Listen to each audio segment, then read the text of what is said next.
I got two things again. Oh. All right. Let's show us what's in the box. Top secret. First one is for Grizz. Oh. What? Hang on. What do we got? Keep going, though, man. You're doing good. Yes!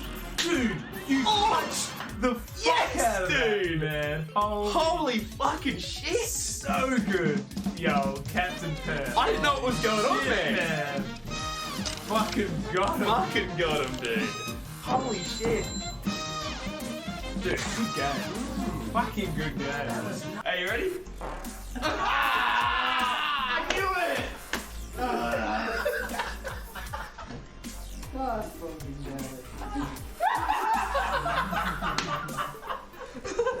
Cap, look at my fish. Oh, wow. It's my little buddy. Ready? Bitch. Always have to steal those kisses from you. Always have to steal those kisses from you. Always have to steal those kisses from you.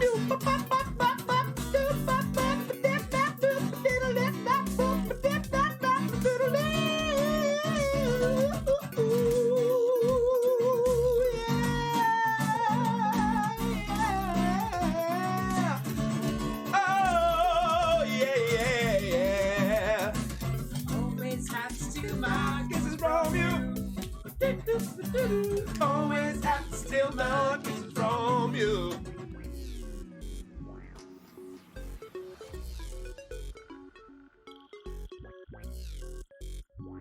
I got two things again. Oh. All right. Let's show us what's in the box. Top secret. First one is for Grizz. Oh. What? Hang on. What do we got? Keep going, though, man. You're doing good. Yes! Dude, you punched the fuck out of that, man. Holy fucking shit! So good. Yo, Captain Pear. I didn't know what was going on there. Man. Fucking got him. Fucking got him, dude. Holy shit. Dude, good game. Fucking good game. Are you ready? I knew it!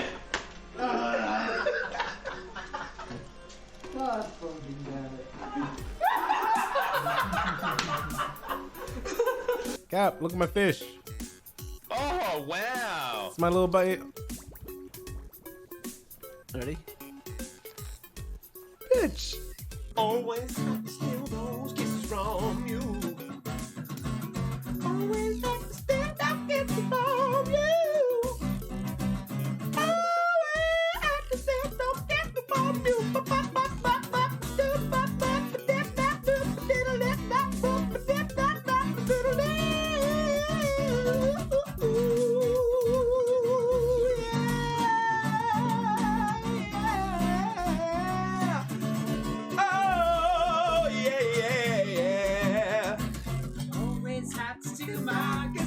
you.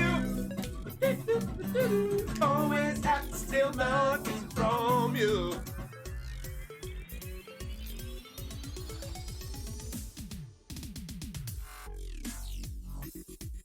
I got two things again. Oh. All right. Let's show us what's in the box. Top secret. First one is for Grizz. Oh. What? Hang on. What do we got? Keep going, though, man. You're doing good. Yes! Dude, you punched the fuck out of that, man. Holy fucking shit! So good. Yo, Captain Pear. I didn't know what was going on there. Man. Fucking got him. Fucking got him, dude. Holy shit. Dude, good game. Fucking good game. Are you ready?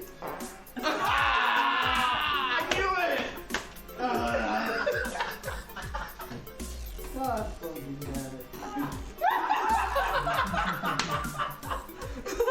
Cap, look at my fish. Oh, wow. It's my little buddy. Ready? Bitch. Always have to steal those kisses from you. Always have to steal those Yo. Starting Yo. soon. E-Live. Yeah, I don't know what happened. Eli. Hello. Hi. How you doing? I Deb. can hear myself. Yo, Deb. What's up, Deb? Nice to see you. What's going on? Ugh. Brian. Holy shit. Who the fuck G'day, is mate. Brian? Brian's me fucking old mate from way back when. Oh, He's wow. a fucking G'day, legend. Brian. But yeah, Cap, we haven't spoken about this. Abandoned Ship was in my stream on Friday night, hanging out. Yeah, that's in sick. there, mate. Dude, I haven't Yeah. chatted to that guy in ages. He said to me, he hasn't got the captain ship to steer or something. He was like having a whinge.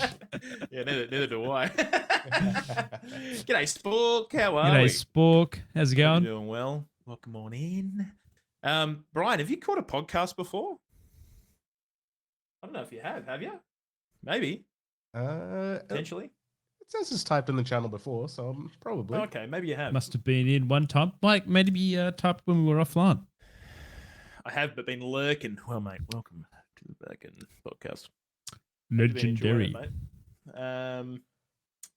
Yeah, well, fuck, boys. We may as well just kick it off.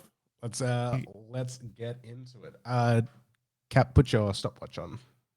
Oh, yeah. Hang on 2 seconds. Put the old stopwatcheroo on a roo.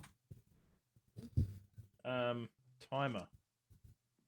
Dink dink dink dink dink dink ding. Google. Hope you guys had a nice weekend. If you're lurking in the chat, Hey. All right. bit intro cold playing, here in Perth City. Intro playing in 5, 4, 3, 2.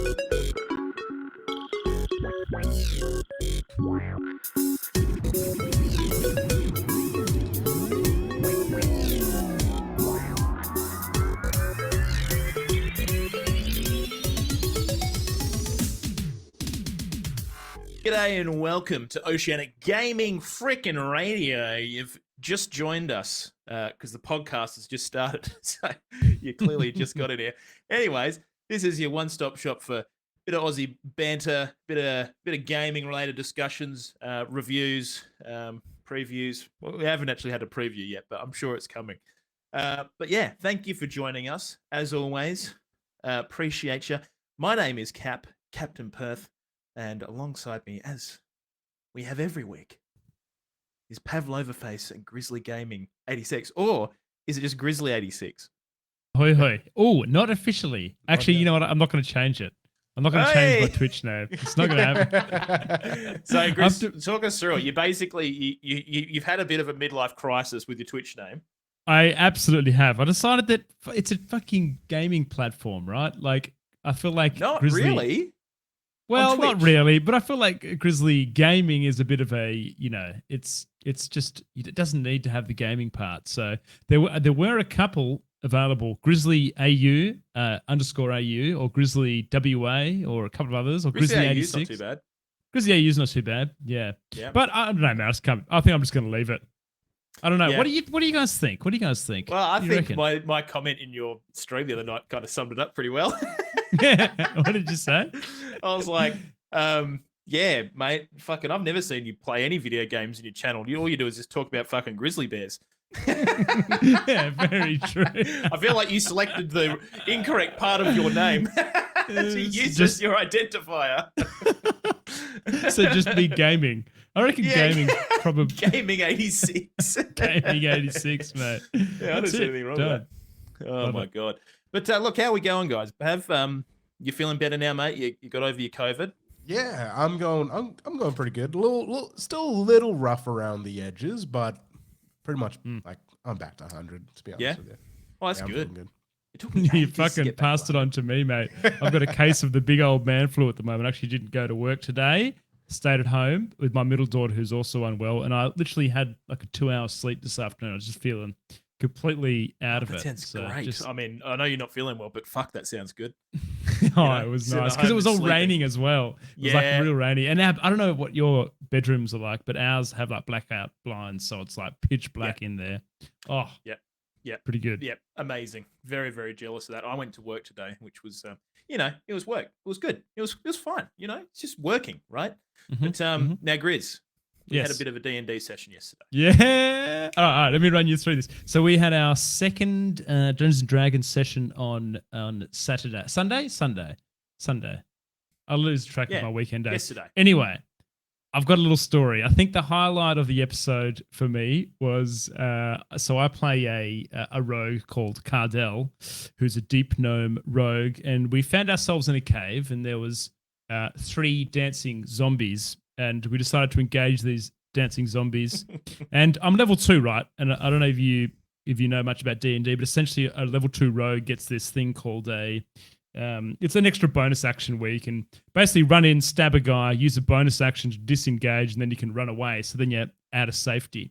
Well, there was 1 zombie left, and I decided that I would, rather than disengaging and running away, I would use my bonus action to attack with my offhand. I'd already attacked with my main hand. I missed the attack roll, didn't kill the zombie. He turns around to me, natural 20, crits me, takes off more than half of my fucking health. I die. I'm bleeding out on the floor. I roll a natural 1 for my death save, which means I fail 2 death saves straight up. And pretty much shit the bed right there. Nearly game over, Cap. Pretty close. A hilarious series of events. It was pretty fucking epic. But yeah, it was a good session. I mean, that was quite hilarious. And Pete got a little bit shitty because he had to fucking heal you instead of attacking. He was in he's a druid, and he was in his wolf form, which he only gets to do. I think he can change form twice in a long rest. And he had to come out of his dire wolf form to heal me, to get me up, and he can't go back into dire wolf form. So it's kind of like, you bloody idiot. He wasn't stoked. It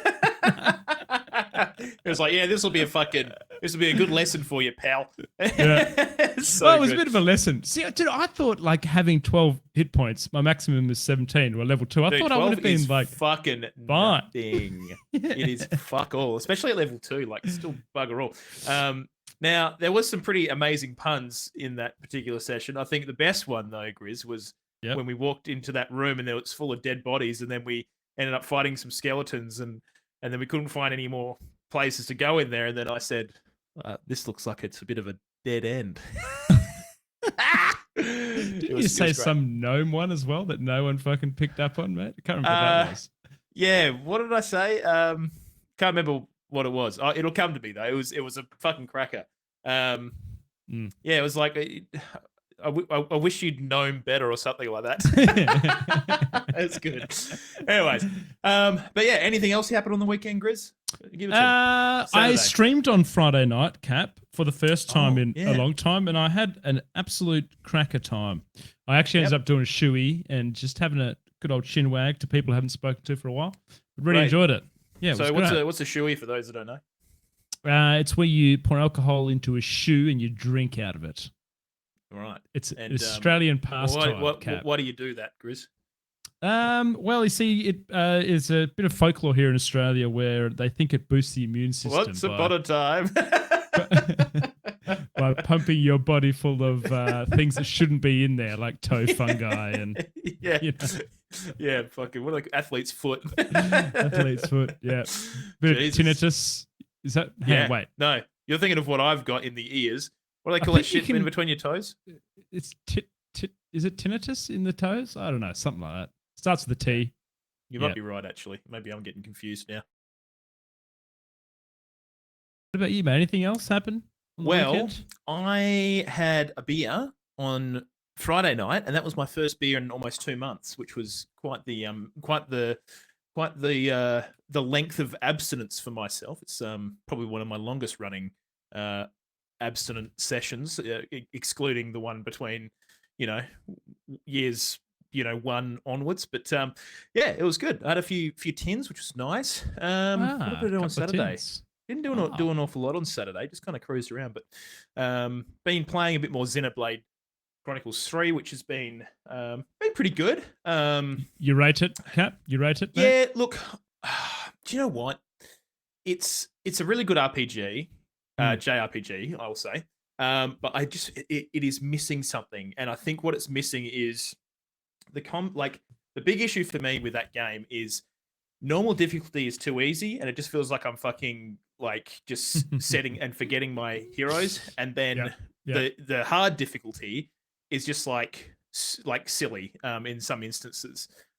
Still maintainable, but again, it kind of just doesn't really feel like the combat system, the way that they implement the way that your character is positioned, and where all your characters have different roles like tank, healer, attacker. It doesn't really feel like they're making the most of those mechanics, and it kind of just feels like they're kind of meaningless because of the flow of combat. And then you're going in between these big combos with your characters fusing together to do these special big attacks, and then you're doing these special chain attacks, which you basically go from action combat into like choosing what you want to do for these special chain attacks. And it just, I don't know, I just feel like they could have done more to maybe put some more environmental hazards in that kind of really restrict your characters and enforce those roles a little bit better. But I mean, the game's really good, and I think they've done a really good job of the characters. Definitely feel like it's been an improvement on the previous games. But yeah, I just I'm kind of just at the stage now, Grizz, could have been a bit better, mate. Could have been a bit better. Yeah, it kind of sucks because I kind of feel like I just want to finish the game now. Like I'm kind of just over it, and I just want to kind of, and because I'm so invested in the game, I've spent a lot of hours in it. Now I'm kind of like, oh, well, I just need to fucking finish this game so I can get to the end cutscenes and figure out what's going on, because all the storyline from number 3 kind of weaves the storylines of 1 and 2 into one another, and so it's kind of that's what you're kind of working towards. But yeah, the game's pretty decent. But yeah, I think anyways, yeah, just my little gripe with it.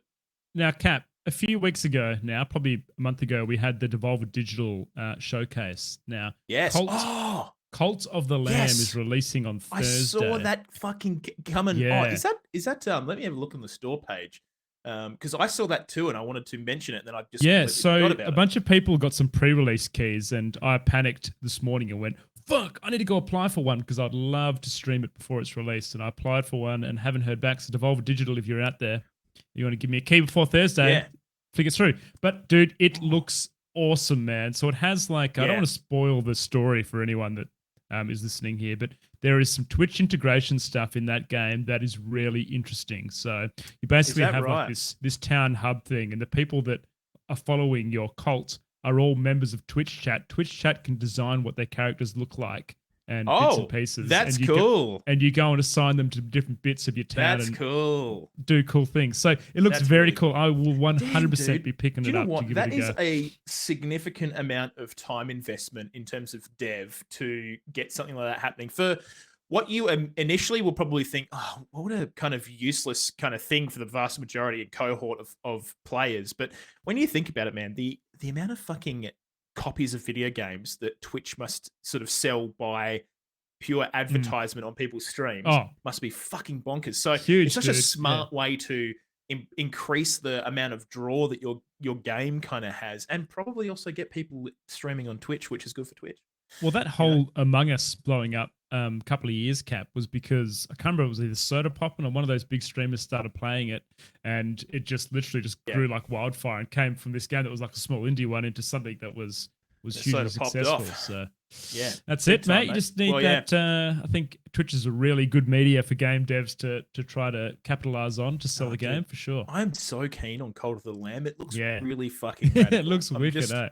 I do kind of just slurp up anything that Devolver Digital kind of wants to put on a plate for me. I just want to read this out for those at home that maybe missed our episode where we went through what it was. But start your own cult in a land of false prophets, venturing out into diverse and mysterious regions to build a loyal community of woodland followers and spread your word to become the one true cult. Now, it's kind of action roguelike, dungeon crawler, and it's also kind of got elements of, I guess, like survival RTS kind of shit going on. And then it's also kind of combines almost Binding of Isaac style roguelite combat stuff. Yeah. Yeah, but even artwork, the art's kind of it's kind of in the similar vein as Binding of Isaac, which I believe is also maybe a Devolver Digital title. Can't remember. Maybe not. Dude, Binding of Isaac's super fucking old. That that was originally came out on a Flash. It was just on a web Flash browser. Was it one of those games? Yeah, yeah. Dude, you know that Flash, you can't use Flash anymore? Can you not? What do you mean? Completely like Google doesn't support it anymore. Flash Player. Oh, wow. Adobe also doesn't support Adobe Flash Player. So I think it completely fucked a lot of those old like mini clip and stuff like that. Like I think it really fucked those websites up because I mean all those games are fucking Flash games, baby. Yeah, dude, do you remember that Stickman website where you could Stick like, Death or whatever it was called? Yeah, Stick Death, whatever it was. You can do all the different. Dang, dude. Or even like, did you ever play Stickman Cricket? Yeah, I think so. I think that so, was a tight game. There was so many good games. I remember there was this one game where it was like a little rectangular paddle, and it was like in your peripheral, and then you had this ball bouncing between, kind of going in and out of the screen as if it was like bouncing to a new thing, and you could do. It was like Pong on steroids, but yeah, fucking man, so many good Flash games. But anyways, guys, enough about Flash games. We're going to talk about some real games, some real life. Real hardcore gaming. Yep. Yeah. Now this is this first story is nuts. But look, before we jump into the actual stories themselves, firstly, as always, just want to say a big old thank you to our wonderful Patreons that continue to support this goddamn little podcast of ours. God damn it, we freaking appreciate you. Sukai, Moosey, Ho and Honey, Caging Run, and Sergeant Paul. You guys are the five amigos that just continue to support this stream of us every bloody month or whenever the payment comes out. Regardless, we appreciate you. Now, just so you know that this money is actually going towards something useful, we're going to be giving the whole lot to Pav because he needs a new computer, because we've basically figured out it's definitely his PC that has been shit in the bed recently. So we believe the podcast audio issues should be sorted this week. If you were really observant, which I'm hoping all of you are, you would have noticed every 10 minutes on the dot, there was a buffer. Yeah. Loss of audio. It's probably going to continue on Twitch for a little while, but I think I've sorted it for the recordings on Spotify. So let's see after this episode. We'll Spotify and your favorite podcasting platforms. But so there you go. So that money is actually going towards something instead of us being like, and the money's going back into the stream. Like it actually is going back into it. So it's going towards the guy that's recording all this shit. So cocaine and hookers. Cocaine and hookers. That's the code word for Pav's PC. Yep. But so anyways, thanks Patreons. Bloody appreciate you. Now, as always, we also record this live from Twitch every Monday night, Australian Western Standard Time. You can come and join us and watch live as we record this bad boy, or you can go and fucking listen to it like you probably are right now if you're not watching live via podcast on whatever platform you like. So there you fucking go. Now, what have we got on the agenda for tonight? Well, let me tell you, it's packed. It's absolutely fucking packed. Firstly, we've got some interesting, crazy, amazing, cool VR shit that's happened recently with in the world of surgery. So, not exactly gaming, but gaming applications. So that's a very interesting story. Us gamers are basically surgeons now, Cap? Is that what's happening? Yeah, I mean, we played, what's that, Surgeon Simulator 1? That's pretty close. Yeah. Yeah, Pav's making a hand motion. I don't know what that is. It's hand simulator. Hand simulator. I thought you were putting like a rubber glove on. I didn't know what was going on. Anyways, all right, so we've got that. And then, so a bit of Diablo stuff has been leaking out of the leaky old boat. And a bit of information coming out regarding the Diablo 4 release. We've also got a metric shitload of Pokemon news, featuring all kinds of Pokemon IP franchises. So if you're a Pokemon nerd, oh my God, you're going to be fucking stoked. You probably already know all this shit if you're a Pokemon nerd, because that's the kind of people Pokemon nerds are. But we're going to seek out every inch of little information. And then a bunch of shit has happened with EA. Good, bad, mostly bad. In fact, pretty much all bad. Yeah, they're basic. Anyways, we'll get into it. Involving The Sims and other things. And as always, we've got the poll for you and the quick fire. But without further ado, shall we, Grizzly Gaming 86? Let's do it, mate. Do you want to fucking start us off with the first one? Why not, Cap? So recently, Twitch chat and podcasters, surgeons used VR headsets to separate conjoined twins. Now, it's a bit of an interesting one. So what they were able to do is they actually created... Before we do anything, Grizz, actually, probably should do a trigger warning for anyone that not super keen on medical... surgery-related hospital things, because I'm not super keen on them anyway.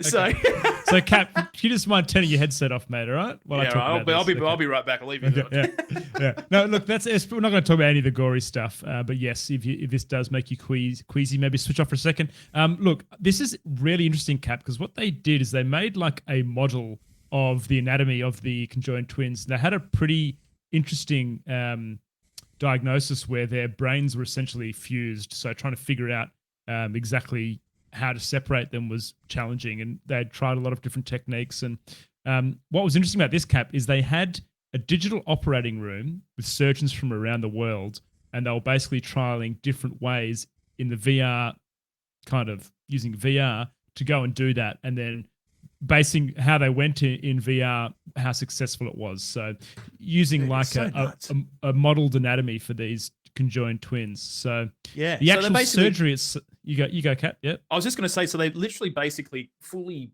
created a model of the boys and so that they could test how to go about performing the surgery in real life. I assume that's kind of the idea, right? Absolutely. Yeah. Yep. So yes, they knew exactly what they wanted to do, and they had proven it to be successful in VR. So to come out of it the other end and it be successful. So it was 27 hours, the procedure, Cap. Apparently Jesus. over 100 medical staff involved in the procedure as well. So pretty groundbreaking stuff. I believe that VR headsets have been used in the past, but I wanted to pose this to you, Cap. Are we going to get to a stage here where it's not going to be an actual surgeon who's doing your operation, but more of a robot? Do you know what? I'm going to be honest, because I kind of just skimmed this article because I don't really like reading medical shit. But I thought it was. Did you? So yeah. I was like, holy fuck. So they've got a robot or some shit doing this and they're fucking just going in there going. But it makes a lot more sense as to, what actually happened. But yeah, dude, I don't see any reason why, maybe minor surgeries couldn't be conducted in VR using a robot. It will probably be more sterile, for example, I would assume.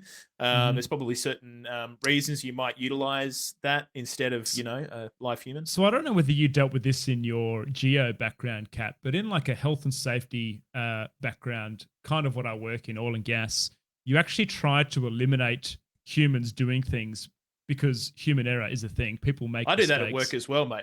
I eliminate me doing things as much as I possibly can.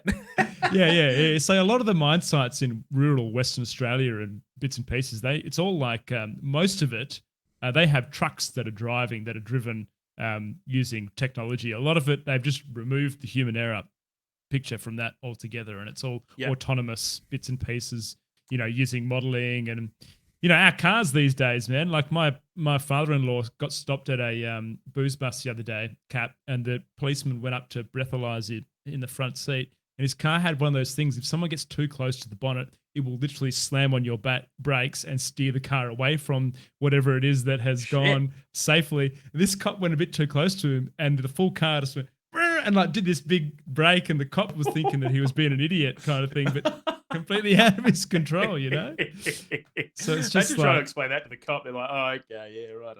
Yeah. Blow into this, please, mate. Classic. Yeah, but look, honestly, mate, I think VR applications are just becoming more and more,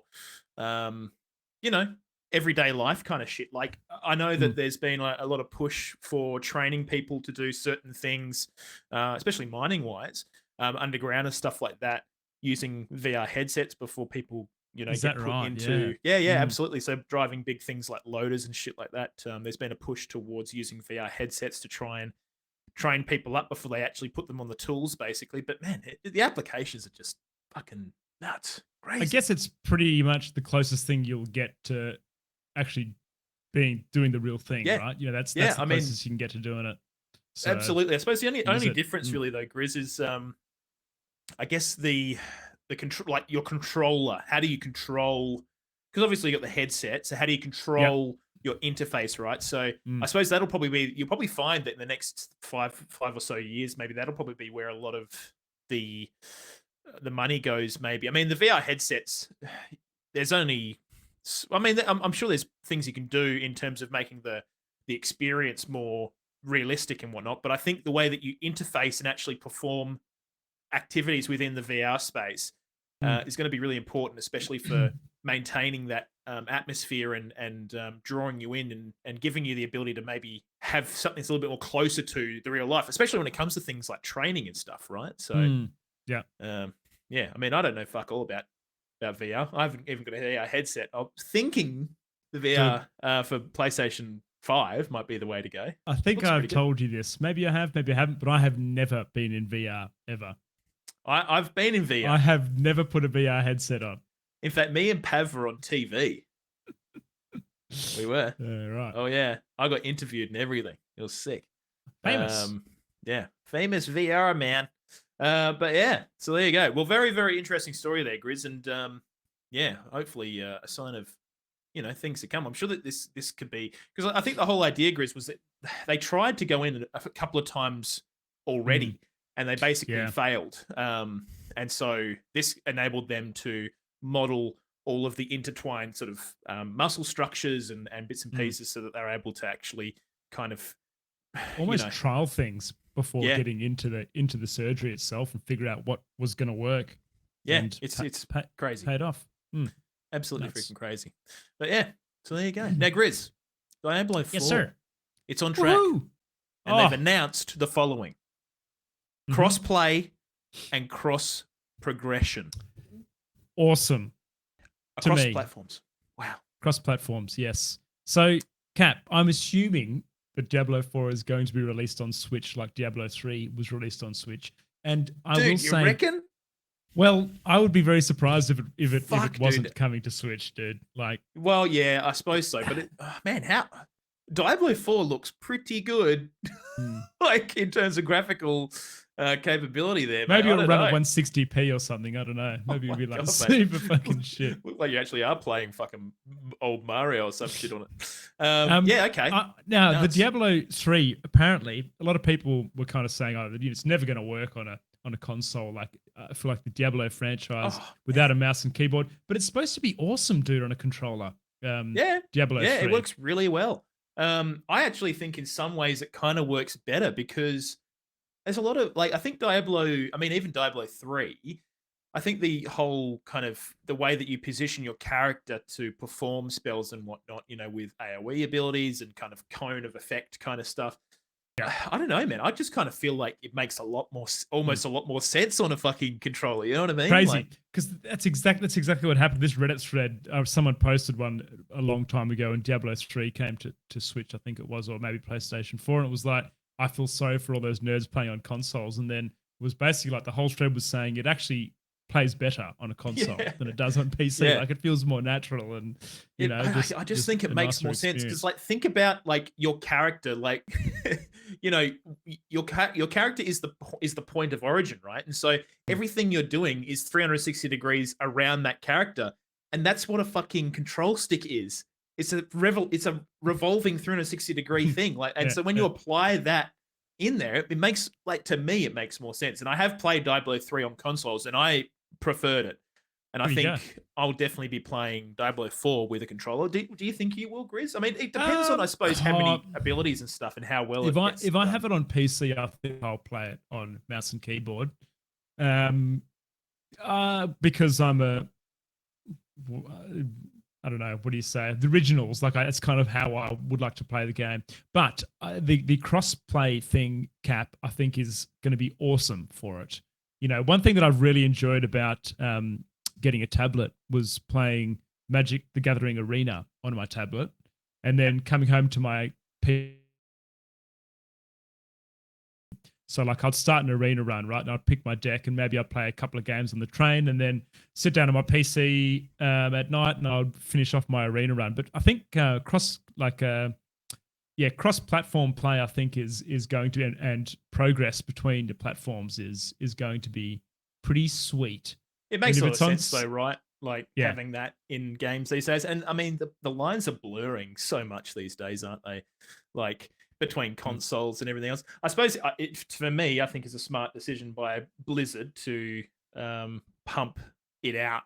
See, I suppose back in the olden days, Grizz, when Diablo 3 was out, they didn't have the ability to do cross-play and progression, because none of these systems spoke to one another. Like, that was by design. Sony never wanted to come to the party for cross-play for the most part. Microsoft did it by virtue of the fact that they kind of needed to because, well, let's be honest, at one point they were losing the console race, and Nintendo just did Nintendo things. So, but in recent years, obviously, we've had a really big push towards, I feel like cross-play. Fortnite came quite early on enabling crossplay. Being able to be in a lobby with, I could play with someone on PlayStation or Xbox, or it didn't matter what gaming system you had, being able to team up and play. Was pretty early on. Yeah, in the definitely piece. one of the front runners. I actually vaguely remember Rocket League being one of the first as well. Is that right? That was a big one, but yeah, I think ultimately, Grizz, like a good business decision because, yeah, like we said, back in the old days, it was kind of smart to release the game and then release it for another console like the Switch down the track because then you'd get another surge in sales again. That's because right. people go, oh, fuck, it's on the Switch. Sweet. I love that game. Mm. Whereas now, you're almost better off doing this from the get-go because then people go, oh, well, I'll buy this on PC. And then they go, oh, man, I could play more Diablo if I played it on my fucking Switch right now. So I'll buy that as well. That's exactly what I'm thinking. I would love to be able to sit on the train. I'm on an hour every morning on the train. Yep. Play Diablo 4 on the train on my Switch, if it comes to Switch. I'm hoping it does, maybe. Yeah. And then, have that crossplay to be able to sit on my PC and have the same save file. Be pretty sweet, mate. Now, the one Pretty thing I'm sweet. thinking, Grizz, and this is one thing that makes me, I don't know about worried, but just how they're going to implement it is if they're going to be doing crossplay, I would have thought from a technical point that they would have to set it up in a way that it's going to be always online, multiplayer, single player shit. So you're always going to need an internet connection? Yeah. Yes. Yeah. Which I think is going to be a problem for people like yourself on the bus. So Hades does it. Always online? No. Oh, sorry. I get what you're saying. No. So you're saying, Hades has got this thing where you can save progress between your PC and your Switch, but it will tell you once you finish your session that your game hasn't been saved to the cloud. Right, okay. And you need to do that if you want to then go and access what you've done on your elsewhere. PC. Yeah. Right. Fuck, okay.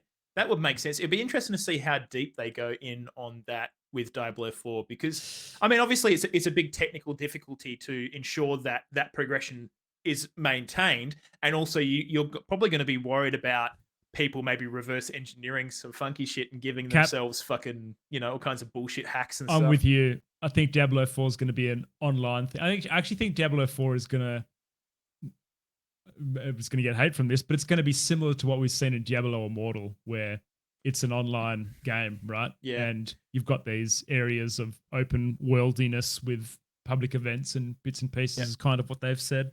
Yeah. Now, Debiroman TV in chat saying, I thought Diablo 4 was going to be an MMO. Now, I suppose it depends on your definition of an MMO. If you've seen the recent trailers, there are a lot of MMO elements. Like there's big world bosses and stuff that you can tackle with a bunch of people. I can't remember how many people are on the screen at one time, but it was vaguely like 10 or so people. So, but if you look at the way that they introduced Diablo Immortal or Immoral, that a lot of that takes place in persistent world areas where you are interacting with people that you don't even have on your friends list and stuff. So, I mean, it's going to be a similar setup, I would imagine. So, I kind of picture it to be a bit like the way that Destiny 2 kind of runs, Cap, where, like you say, these persistent world areas and you load into like a certain instance of people that are in that world area. And then I have heard they're going to have things like public events and other bits and pieces and world bosses and things that'll spawn in whatever that area you're in, and you will team up with whoever's loaded into that zone and do that particular quest thing. Yeah, dude, I'm fucking excited. I'm surprised, Cap, and I wanted to just quickly chat about this for a second, but in terms of like JRPGs, Diablo likes, I feel like there's action RPGs? Action RPGs. It's not a JRPG. Not a JRPG. Action RPGs, sorry. So like, PoE, Diablo 3. Yep. We haven't had any groundbreaking ones basically for a long time. I think Wolcen came around and people were really excited about that and it kind of backed it. That's right. And it kind of failed. Basically, when it came out, it looked great, but was really poorly balanced and the devs didn't do anything to save it. And it's no one's playing it now. But is this? I honestly cannot believe that we have gone from Diablo 3 and we've waited this long to have a decent action RPG come out. And I'm just so excited for Diablo 4 to drop. Well, I mean, feel like we been... kind of had lost Ark, which was that kind of pay to win, weird, like MMO ARPG thing going on from Korea. And we also had Grim Dawn was in there as well. That wasn't too Dawn. bad. I gave Grim Dawn a go, and that was pretty good. It didn't, you know what, though, Grizz? Feel the void. It's such a hard genre to get right, and I feel like I think it is, man. In my head, I would keep telling myself that I think it might be an easy win, but I think you're right. I think it's really hard to balance. It's a hard one to nail, dude. Exactly. It comes down to, and we've discussed it before on this podcast, dude, is the numbers game of trying to get all the numbers spot on so that the difficulty curve is just fucking the Goldilocks zone, dude, get it just right. But I think, and also I really feel, Grizz, that, and I know I do it, and it's the same for MMOs for me. I just go, it's not quite Diablo, when I play a different game. I'm the same, dude. Path of Exile is that. But and I will say though, Cap, Path of Exile, with the size of those skill trees and the nodes, the balance in that game is always excellent, and they've done a good job with their seasons. But like you say, it's the art style does not do it for me, and it never will. And no matter how many times I go try to sink my teeth into that game, I just end up walking away and going, dude. And do you know what? Like, and guys in chat at the moment are sort of also pointing out Path of Exile's pretty popular, and absolutely it's super popular, but. I don't know. I also find the just the talent system so obscenely off-putting. When you see how big that thing is, like it's just it's honestly disgusting. And I know I've had mates be like, "Oh, mate, it's not that bad." Once you get into it, you kind of off you go. But the thing is, when there's that much shit to like, I feel like there's no real like player onus over your progression, because then you go, oh, it's too fucking hard. I'm just gonna find a guide online and just go with whatever that is, and not really build my own thing, because how can you ever become like reasonably good at figuring out a build at that stage? It's literally like a star constellation. There's for every fucking star in the night sky, there's a node on your fucking Path of Exile character sheet that you can potentially fill out. So Cap, last time I played this was with Jimmy and Wilza, and I decided that I wasn't going to look at any fucking guides, and we played. I really like playing hardcore, obviously, in action RPGs. That's what Diablo 3, Diablo 2, Diablo 1, always hardcore. So hardcore Path of Exile, me and Jimmy start these characters, not looking at any guides, in we go. Get to the first boss, Jimmy gets clamped, dies, and it's like, okay, well. My favorite. That's my favorite. Yeah, classic. But yeah. Well, anyways, mate, I'm very excited for Diablo 4 regardless. God, fuck's sakes, I wish Blizzard were doing more to not be such a shit-stained company, but I don't know. They haven't, I guess they haven't probably, I don't think they've been as shit-stainy as recently, but, hopefully they can produce a decent game, and, they treat their employees with respect moving forward. But now, Grizz, the other thing that happened with Diablo 4, a little bit of alpha gameplay leaked. Now, it wasn't really gameplay. It was kind of like the first... Did you watch the video, Kat? Yeah. Did you watch it? For those at home, basically, some idiot. So Blizzard do this quite regularly with all their games, is they have the friends and family alpha play test, basically. And so people who are within the company, they can give out codes to their friends and family, and they can come in and jump in and give those games a crack in their early alpha stage. Now, someone has basically recorded about 15 to 20 seconds worth of footage of them booting the game up and selecting a character and going. The guy's like, man, I really probably shouldn't be streaming this. Yeah. And I was just like, yeah, no shit, idiot. And on top of that, he's even got so these alpha builds tend to have watermarks and stuff on the back screen so they can identify people leaking shit. Yeah. And so it's very fucking obvious who's done it, and they would know exactly who gave that code to that person. So that person who gave the code initially is going to get in the shit as well. Going to get absolutely clamped. Anyway, Cap, what did we see? We saw a little bit...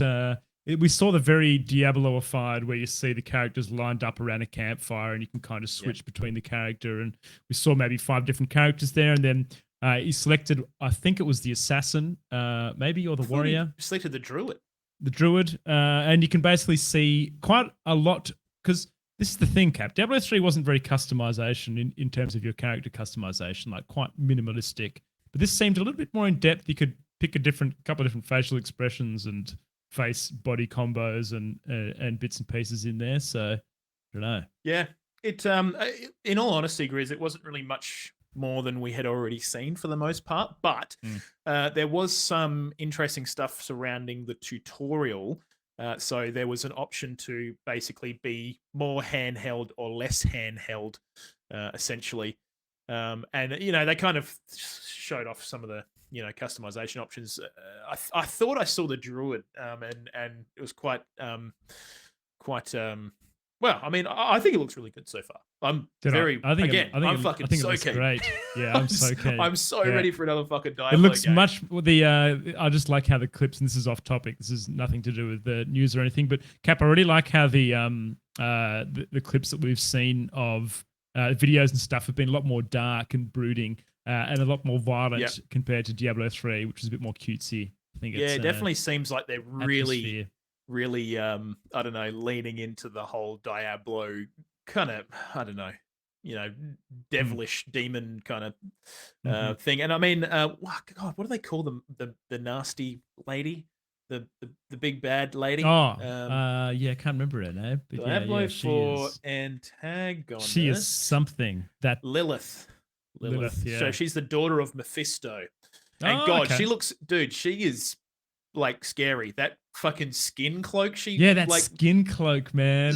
They'll get like covered in blood. And, it kind of reminds me of, you ever watch Austin Powers and the guy's like keeping that gold member and he's keeping that little box full of skin flakes.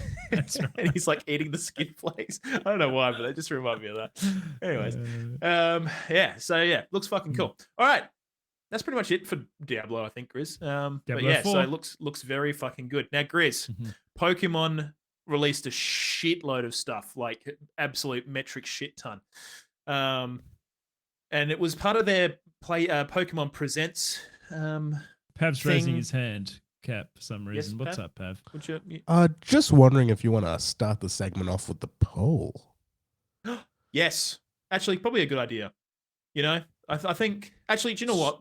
When we get to the Scarlet stuff, we'll chuck it in at the front. But yeah, so shitload of Pokemon news. Absolute shit ton.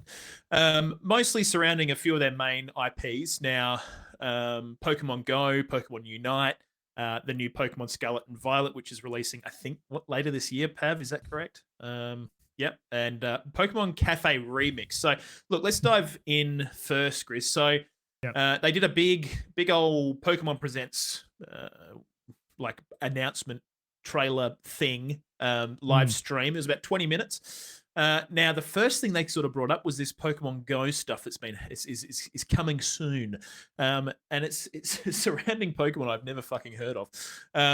So, of the first major announcements, fans can now anticipate the Ultra Beast Pokemon, which made its appearance in the Moon/Sun series.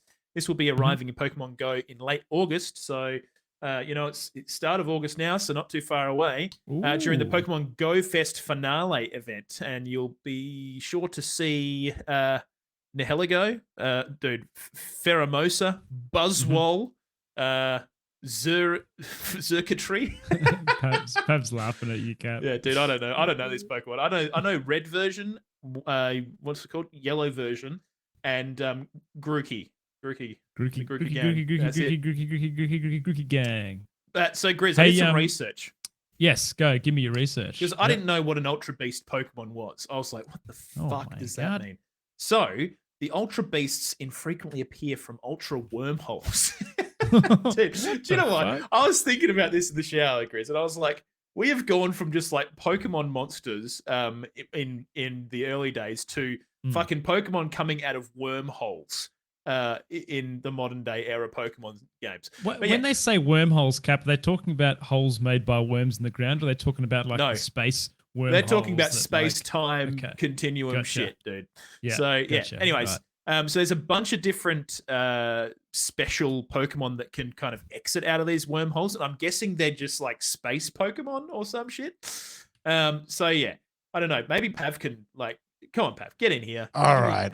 I believe they are Ultra Beasts. So it's like not quite Pokemon, but also Pokemon. Look, I was like giving you some shade when I wasn't on voice, but like between you and me, I'm a bit clueless as well.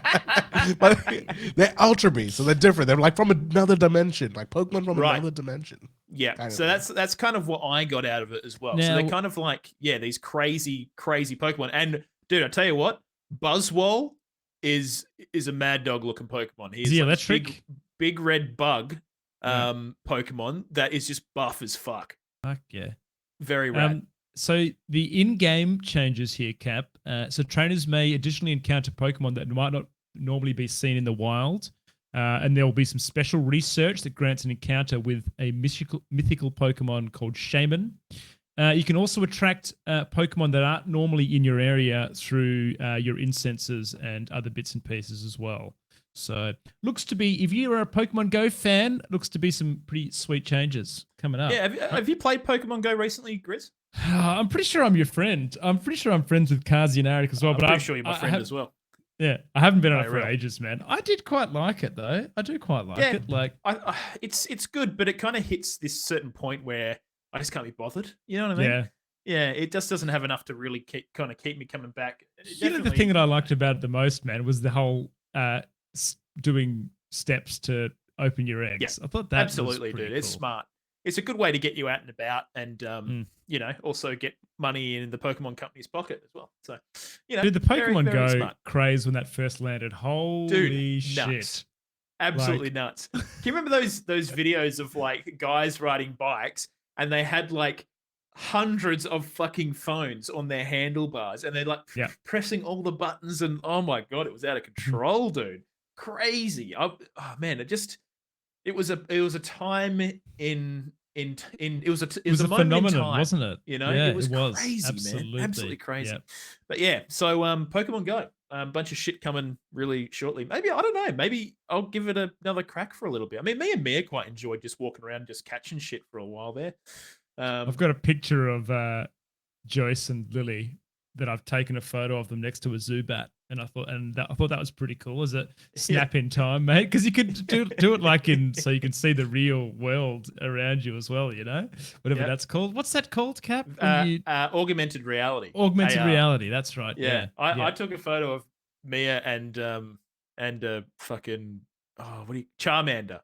Did in you? Kmart. Oh, It was shit. I don't know why. I just found that photo to be so fucking funny, and I made it my Facebook profile picture for a while. It was awesome. But yeah, it's Pokemon Go. Now, Grizz, Pokemon Unite, a game I still haven't played yet. I've been meaning to give that a crack. We Pav should, seems to think it's pretty considering good. we play a lot of Dota, mate. We should. Yeah, we should go and surely we'd be the best at it then. We could go so- pro, surely.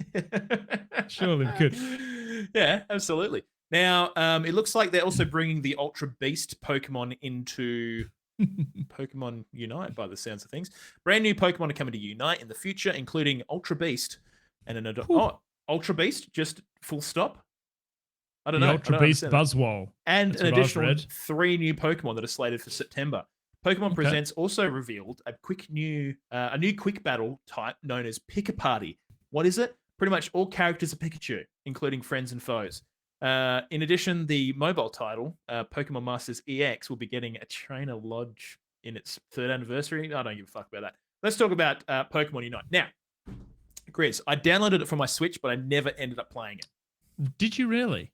We should give Yes. this a go, Cap. We should fucking give Yeah. this a go, mate. We could, you know when you're kind of in bed and you're just hanging out with your partner and you're kind of just like, can't really be fuck getting on my computer. That's the moments in time when we should be playing this, Grizz. Just be fucking playing that shit, you know? Yeah. And I still, think mate. it's on phones now as well. Jeez. I think it is. Let me See, when I picture playing Dota or any kind of MOBA, I feel like you need to be real in the zone. But I reckon, I don't know, maybe Pokemon Unite sounds like a laid back. I think Pokemon Unite is pretty laid back, dude. We actually have a Pokemon Unite team, I think, for our Ground Zero Gaming. Shout out to the legends that support us. But yeah, our esports team, whoops we are affiliated with, have a Pokemon Unite team, which I believe did pretty well. But yeah, no, I'm just reading here now, Grizz. Pokemon Unite is certainly on on mobile. Yep, Well, it and is. Pav's showing it on his phone. You're not. up Is to it the free camera. to play? Is it free to Yep. play? You don't have to pay for it. Yeah, right. Fully free to play, just like Dota. Very cool. You know, unless you want to buy all the skins and shit, which I assume Pokemon Unite would do, because you know they're going to make money somehow. But yeah, so it doesn't say which Pokemon are due. So I think they probably just were like, we have more Pokemon coming. Just Well, you I'm reading wait. here. They have announced the Ultra Beast Buzzwole. Oh, joins okay, Unite that's the guy I battles. said was really rad. Yeah. Yep. Yeah, hell yeah. I don't want to read his abilities because I don't really understand that. But also, there is some events planned for September as well, Cap. Look out for first anniversary special presents, including Unite licenses. I don't hell know yeah. what those are. Hollowware for Blastoise, Pikachu, Snorlax, and Sylveon. I assume they're like cosmetic items for those characters. First Yeah. anniversary ones. Hell Well, there you yeah. fucking go. Very fucking cool. Yeah, no, we should give it a crack and report back, Grizz, just to sort of, you know, I don't know how many people listening to this podcast play MOBAs, but I tell you what, man, some of my favorite MOBA moments have been playing games like Heroes of the Storm that are kind of, you know, a much more light version of the classic MOBA experience. Yeah. You know, Yeah, just kind of cruisy. dude, Dota and League of Legends have an air of like toxicity. elitism, toxicity. Yeah, yeah, it's brutal in there, dude. it's brutal in absolutely there. brutal in there. Heroes of the Storm never had that, man. When we played that game, Yeah, Heroes was really chill, dude. I loved Heroes. Unfortunately, I mean, it's still going, but in Australia, you can barely play it, man. I remember last time I tried to queue in Heroes of the Storm, it took me about 10 to 15 minutes to get a game in my region. So it's basically dead here. But I know it's still they still crank over in the US a fair bit, but here in the AU, unfortunately, you can't really get a game very easily, and they've basically stopped supporting it now. They've formally said we're not producing any more content for this game anymore, but they'll keep the servers going for, you know, until it's not worth them keeping the servers going, basically. So yeah, they're still making a little bit of money off it, I would assume, because people will be getting in there and, you know, buying some skins here and there. But yeah. It's a sad thing. But yeah, now Grizz. yes, sir. Pokemon Scarlet and Violet versions. They're coming later on in the year. Whew. We just got another info drop with the Pokemon Presents stuff. Now, before we jump into this, Chris, Yep. let's open up this week's poll. Now, so this week we asked people who their favorite Generation 9, being the next generation coming. Fuck, we're almost in double digits for the generations. That's nuts. That's crazy, isn't it? Dude, that's absolutely nuts. I remember being a kid in Gen 1, baby, you know? Crazy. But yeah, Small so capper. what is your favorite Generation 9 starter Pokemon? Now, do you want to go through the options, Grizz, and maybe just describe each one, just, you know, for those that don't really give a shit about Pokemon or whatever? Yep. Sprigatito, the grass cat, obviously a grass cat. Fuecoco, the fire croc, obviously a fire crocodile. And Quaxley, the tardy duckling, who's basically like Donald Duck, but a duckling. Your water type Pokemon there, Cap. Yeah. Now, who did you, before we go into the outcomes here, Grizz, who did you vote for? Dude, I just really like Quaxley. I think he looks fucking cool. Bit of attitude, bit of spark behind him. He looks like a also prep real school kid duck. Yeah, That's what he does looks that. like. Yeah. Yeah, he's like a little prep school little turd duck. I feel like he is different to the other two in terms of the way he kind of is drawn. So I think that'd be a cool starter. What about you? Yeah. What about you, Capo? Look, I went Fuecoco because it's like just insanely cute. I can't get over the big buck teeth on this little fire crocodile. He's so freaking cute. Sprigatito was pretty close second for me. Oh, I'm absolutely on Team Chompy Boy. Fuecoco is the Oh winner. yeah, He's a little chilly. Oh. He's a little chilly if you didn't notice. Yeah, he's like a little habanero. Like, Yeah. he's so cute. Adorable. And yeah, I know a lot of people are frothing the grass cat. Basically, it's you know, I think it's quite even anyway, across in like it was grand pretty scheme of even things. across. But I'll let you go into it. You tell us. You give us. The, Okay. All right. Bottom. Actually, this was a very close poll here, Kat. I don't know if you tracked this throughout its iterations, but there was a point in time when there was about 20 votes in there, and they were pretty much even across the board. So we had a tie for the bottom place at 28.9% for Sprigatito, the grass cat, and Quaxley, the duckling. So the Firecroc, who is your two favorites, fellas, Yeah. took it out. 42.1% of the vote. And understandable, because it's the best starter. It's Big been agree. proven. You definitely buy this poll that we have every week. Now, as always, we hold this poll every week. We generally tend to put it on the weekend, but if we get it out earlier, later, But if you want to vote in it next week, you're welcome to. You can do that. All you got to do is go and follow us on twitter.com/OGR show. And who knows what we'll be talking about next week. It'll all depend on what happens this week with news and whatever. But we tend to make it topical for the week. So, fucking very cool. All right. So, Grizz. Yes, sir. They showed us a lot of shit, dude. A lot of stuff. Yes. So I think the first major thing was the fact that they basically released the name of the next continent that we're going to be exploring, being Paldea. I didn't look into the what would you call it? The anatomy of that word and as to whether it's, because it tends to be like the word is kind of related to the overall theme of the for example, Alola was like kind of Hawaiian themed in the Moon and Sun version, and that kind of stuff. But yeah, so I didn't look into that, but I wonder if that is something. Yeah. What did you say it is? Chaldea. Is it? No, Paldea. Paldea. Okay. Yeah. Right. Yeah, I don't know. Maybe there's something there. I don't know enough about, because I think the whole theme of this next kind of Pokemon game is going to be kind of Spanish themed. So I wonder if there's some kind of Spanish undertone there, lore-wise.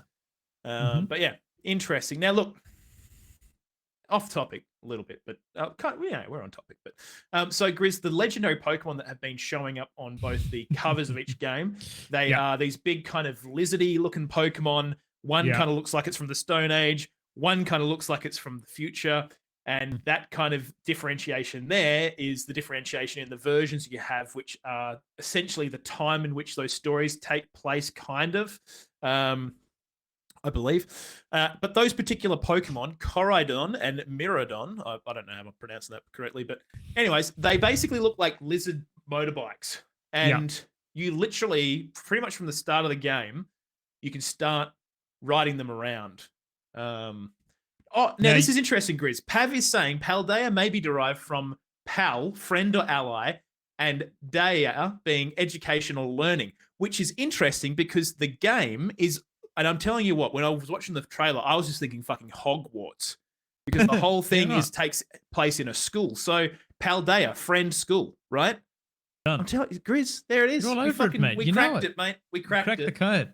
Yep. You heard it here first. Well, wait. Now, Cap, as you see them riding these legendary Pokemon, mate, they're flying, they're skiing, they're flying, skiing. They're like a jet ski on the water, like all sorts of things. What are your thoughts, mate, on the use of these Pokemon to traverse the environments? Yeah, I think it's kind of cool, man. Like, I think, because they've had ththese kinds of things in previous games. Obviously, you'd either have your water Pokemon that would have the special move that moves you through the water, or, has, another Pokemon has the rock smash. But, so you've got a one Pokemon fits all kind of thing. And I think that works well. But yeah, I don't know. I think, it looks pretty funny. A bit fucking lame, man, in my personal opinion. I don't know if you've seen the footage of him riding the bike, like motorcycle, but the Pokemon is also running while it's got the wheels that are riding. It's just dude, like, that's the freaking Flintstone effect, mate. When the Flintstones take off in their car, they have wheels on that car, but they got to use their legs to get moving, mate.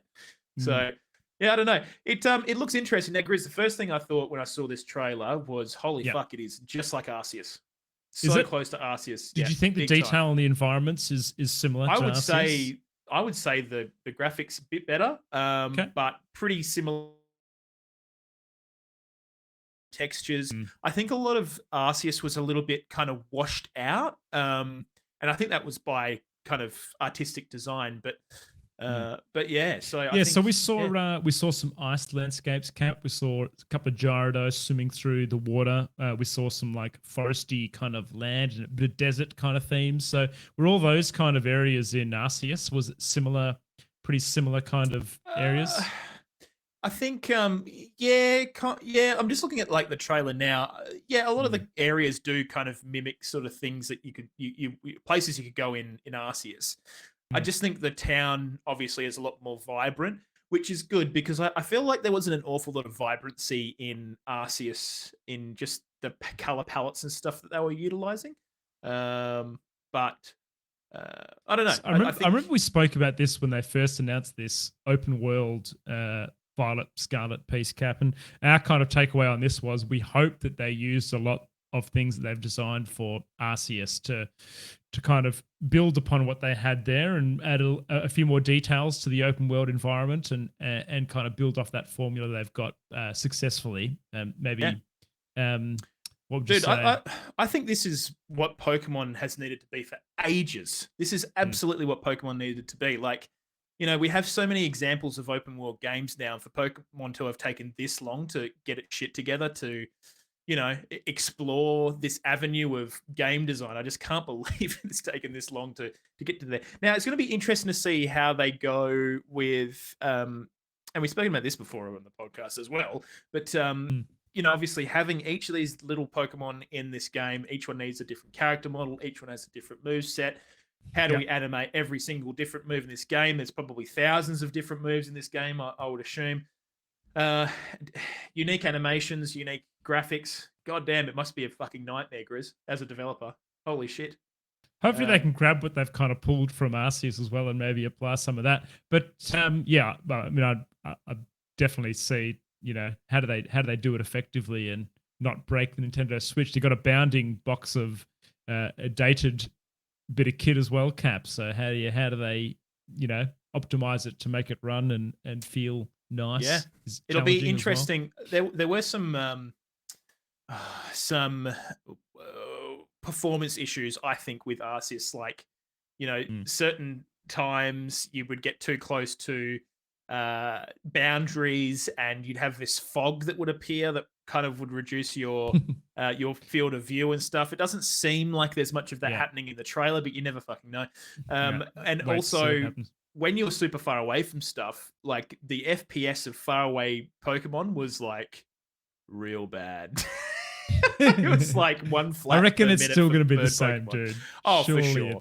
Yeah, I mean, they're going to have to do something like that just to. I mean, again, dude, the Switch, man. I can't believe they're still running this goddamn console. But I was kind of thinking about this the other night, Grizz. Like, it makes sense that, you know, maybe if we hadn't had this massive silicon shortage and all this other bullshit happen, maybe Nintendo might have tried to do a Switch Pro. We'll talk about that a little bit later on in the show. But maybe they might have tried to have done this a little bit earlier to get another console out. But I can't see them doing anything with the Switch for a while, which sucks. I think we're stuck with this cave device that we've still got. But yeah, get the games in there. Chris, now, I was going to say, Cap, there was a bit of a so they're talking about in the trailer this idea of treasure hunt. It's through the titles and different bits and pieces. You've seen a bit of auditorium with your school friends, as you were kind of saying, and then it's almost like some kind of treasure hunt happening. What's your take on that, mate? How do you think that's going to kind of work? To be honest, dude, I think okay. So for those who haven't seen the trailer, it looks like most of the game takes part. You're like a student at a school, and you know all these leaders. They may be like, I don't know, they almost kind of look like they're school teachers and they operate their own gyms, but all of the people in your class, you seem to knock around with them. And I'm thinking this treasure hunt thing is going to be tied to the school. It's very Hogwartsy, dude. Like some of the shit in the trailer is like, you know, it kind of evoked these memories of Harry Potter where they had the bowls mixing themselves in the air and stuff, and they've literally got that kind of thing happening in the trailer. As for the treasure hunt, I don't know. It's probably just going to be some plot device that they use to get you to find your Pokemon, I dare say. You see a bunch of random Pokemon at the end that are cut into segments that look like they have different kind of aura and weird effects on them. I'd be interested to know what your thoughts on those. Is that something to do with the treasure? Like, can you find Pokemon that have, is that shinies or like, what is that? That would kind of make sense because they've got this new thing called terrestrialization, which basically, so they've always had some kind of gimmick with each of these Pokemon games, right? So I know one of those games was like those, what was it? Sword and Shield was like the big raid, massive, like Gigantamax. Gigantamax Pokemon, yeah. Yeah, so the Pokemon would go huge. And so this seems to be its version of Gigantamax or whatever it was called. And so basically your Pokemon becomes like a gem. And so it goes all shiny and it gets like this weird little headpiece on its head. And then, that I think the whole idea is that it basically super buffs its attack power for that particular element or some shit. So I also believe, Grizz, that each Pokemon has a different what are they called? Terrestrialization type. And those types are bound to your Pokemon. But some Pokemon can have multiple different types, it could be. So for example, Eevee could be like a different, you could get an Eevee that's a grass one and an Eevee that's a water one. And ideally, right, is that you'd then evolve your Eevee to be Vaporeon and it will be water terrestrialization, I guess, would be the idea. I would think, 'cause then that would give you more min max on the stats and stuff. I think that's kind of what I kind of understood it to be. Pav, is that kind of what you're thinking? What I how I read into it, I mean, based on the very little information we have, obviously, that every Pokemon has its own Terrestrialization type, but that can be any type, not necessarily one of its actual types. So it may have the properties of that's what I meant. Something else, completely something else. Dude, that's sick. That's going to make it cool. And to add the Terraform, the Terra thing type, does that change its move set or abilities that it can Well, that's use? the thing. We're not 100% sure yet. We don't know. think. Could be But wrong, to be honest. It definitely seems like it gives it some advantage in battle, obviously, and it goes very shiny, glittery. The battle, looks mental. But I think the cool thing, Grizz, is I'm very excited for multiplayer Pokemon Shizzle. Yeah. Because you can have up to 4 players scooting around in the open world, doing terror raid battles, which is, you find these big gems, and then your character goes up to the gem, and then there's a special terror Pokemon inside the gem. And then it kind of has a Pokemon Go style raid where you can attack this Pokemon at your own pace. Like you just keep firing shit at it, and then you guys eventually defeat the Pokemon, which I don't know. It makes me wonder whether it's going to trivialize those battles because they are just going to be like people just pumping attack moves against it. But yeah, it looks really interesting. Now, the other thing, Grizz, is it seems like Pokemon's expanding its kind of story a bit more this time. So not only is there kind of a main storyline, there's 2 extra storylines that you can complete in any order.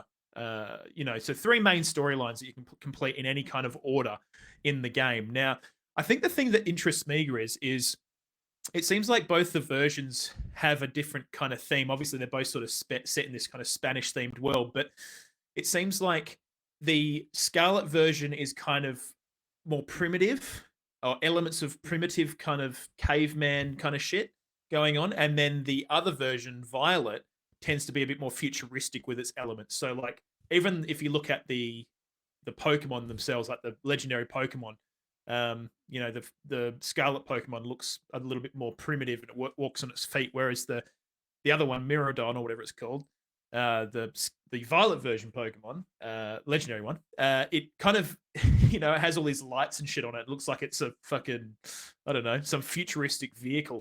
So it's going to be interesting to see how they, is it going to be some weird kind of cross-dimensional thing? Do you think, Pav, maybe timeline thing going on? Look, I have no idea. I'm pretty certain that both games going to have both of those elements, but I'm not sure. We have no idea. Could literally be anything. I want to believe that it just depends on this areas of the map. So keep it simple. I don't know.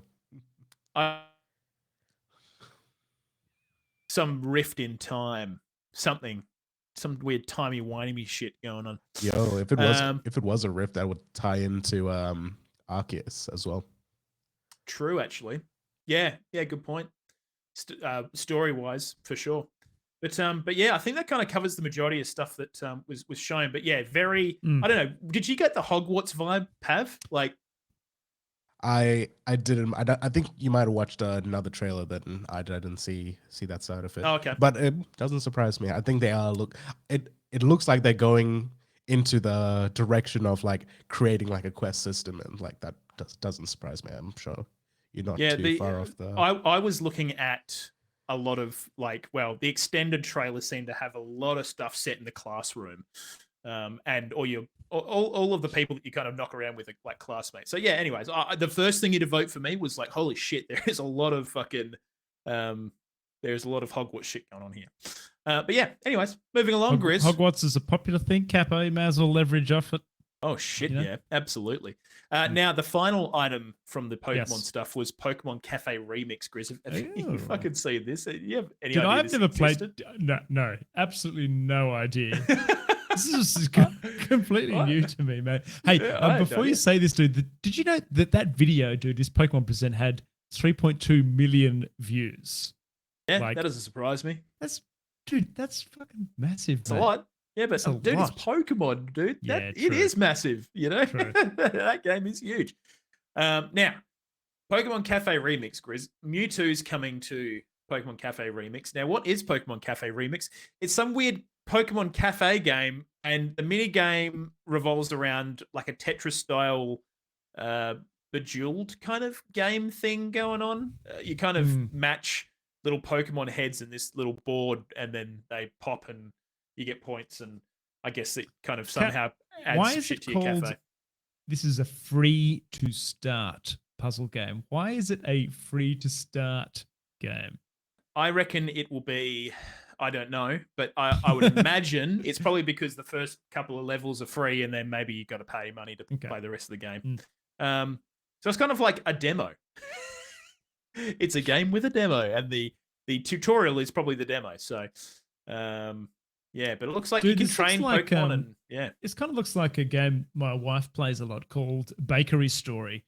Very similar thing. You have a bakery, and you've got to like cook stuff, and you expand your bakery out, and people come in, and you got to feed them and bits and pieces. Like it's kind of like this is a mobile game, right, Cap? It looks like one to me. I have no fucking idea, and I probably will never find out because I can't see myself playing this thing. But yeah, it looks like, it still follows the standard Pokemon tropes where you level up your Pokemon. But I think they work in all your Pokemon work in a cafe. It's just like, what the fuck? Yeah. It's on the Switch and it's on mobile, so there you go, Chris. Okay. But yeah, so look, there's a bunch of shit coming to Pokemon Cafe Remix for all you cafe aficionados out there. But yeah, so that's pretty much all of the Pokemon Presents presentation. So pretty keen on that Pokemon Scarlet and Violet version. I'm definitely going to be playing some freaking Pokemon with you fellas for sure. Yeah. Looks good, That's man. Gonna be fucking sick. Love it. Very keen. All right, now Grizz, Electronic Arts. Our good friends, incredibly talented. Not shady. Haven't been voted the worst company in America multiple times in a row. Was that EA? I think it was EA. Or was it Activision? Can't remember. But yeah, anyways, some shit's gone down, Grizz. Shit's gone down. Okay. Now, do you want me to tell you what happened? Yeah, tell me. I'd love to tell you what happened. So basically, EA updated its guidelines for The Sims. I think it's Sims 4. So they basically changed their policy and updated it such that the following can now not happen. So you cannot. Now, where is it here? Yeah, 1 second. I fucking lost it, Grizz. Where am I? It's gone. Okay, so here we go. The Sims 4 custom content creators are no longer allowed to promote mods in a way that suggests they are endorsed by or affiliated with The Sims, Maxis, or Electronic Arts. As such, creators are prohibited from using any game logos, trademarks, including versions of the Plum Bob, which is the Sim logo, or key art designs. Look, that's fine. I totally understand that, because if you've got some person creating like sex mods or something, you probably don't want people to be selling that on your behalf. So I understand that. Now, the one that is a little bit more controversial, a lot more controversial, is the following. According to the post, all content created by modders must now be distributed to the public free of charge. Mods can no longer be sold, licensed, or rented for a fee, nor can they contain features that support monetary transactions of any type. EA added that creators are free to recoup their development costs by running ads on their websites to generate revenue and donations, just as long as whatever in-game content they create is not behind a paywall.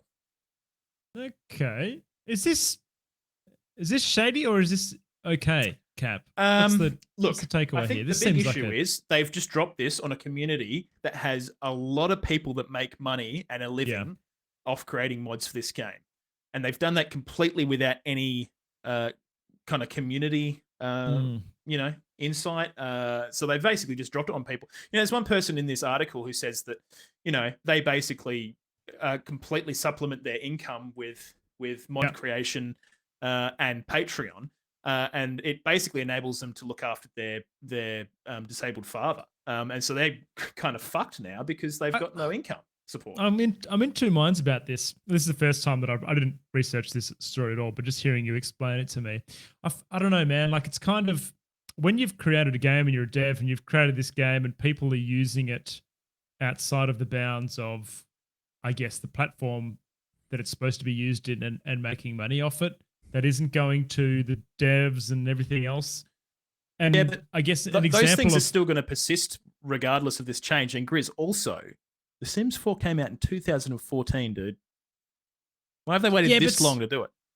But someone's making money off someone else's IP and stuff. And an example of a way that this is done probably maybe correctly, and maybe they've gone a bit too harsh on this, is the way that Roblox does it, where same thing, you make mods, right?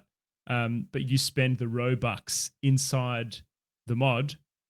The mod creator gets a cut of the Robux spent inside the mod. The rest goes to Roblox company, whatever else. So there's like a split system, a cut in there for them. Yeah. I don't know. Maybe they took it too far, but yeah, I don't know. This is an interesting one. I think the problem is, Grizz, is that they have not. I don't know. They've got a community. Like, I think the whole idea as to why this game is still really popular today is because it has a really strong modding community, right? And I feel like they've completely circumvented them in the conversation of them performing this change, right? And it's a pretty significant change. Like, okay, let me. So here we go.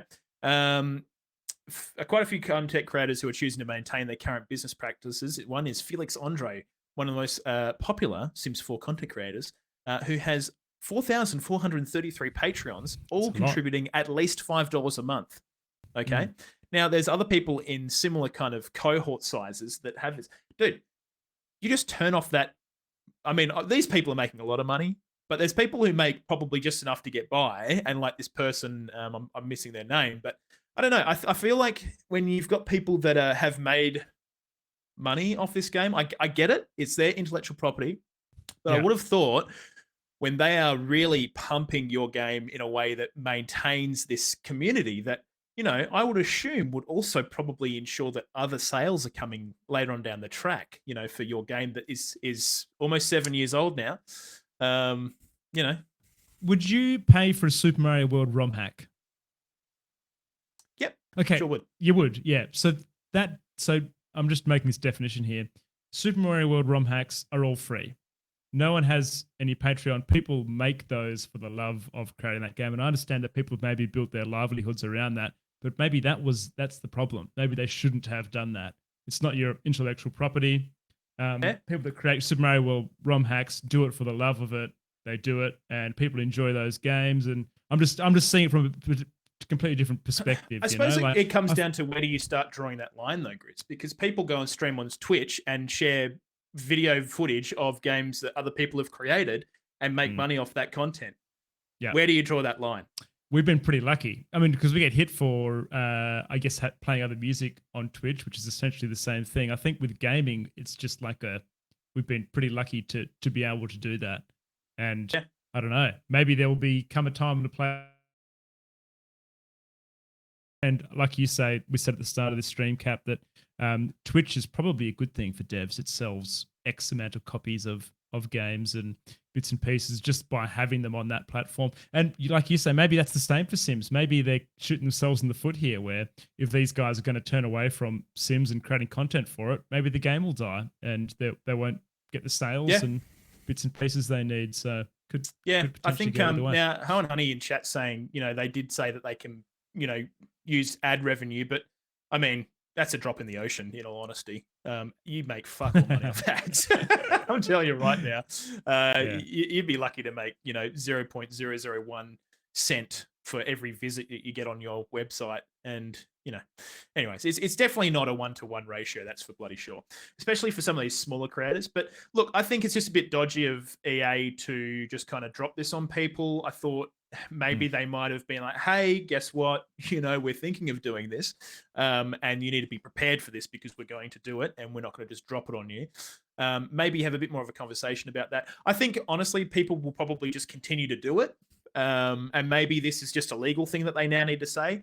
Will it mean that they go after people? That's the big question. I think some of these people that have thousands of Patreons are probably going to be pretty fucking worried. I would be if I was them. But I don't know.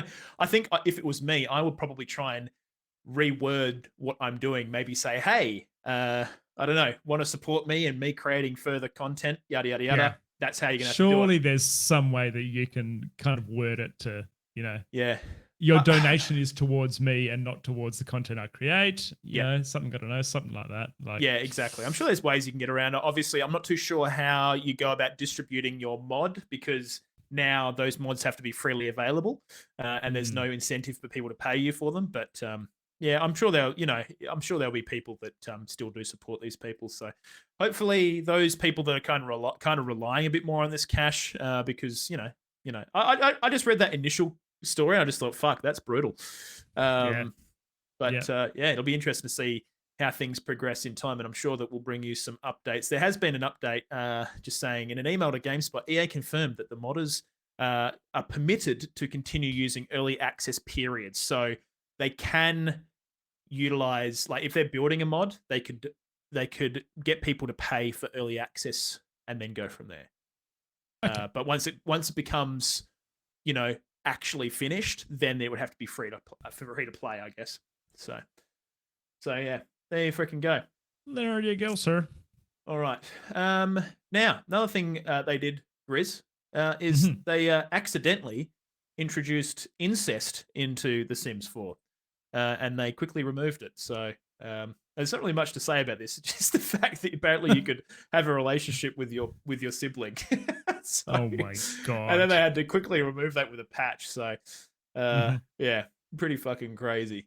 But yeah, so that's that one as well. Now, the one final thing that I wanted to talk about with EA, Grizz, was now EA don't have a fucking great track record when it comes to talking about single player games, and we'll get into that in a second. But they released this tweet saying they're a 10, but they only like playing single player games.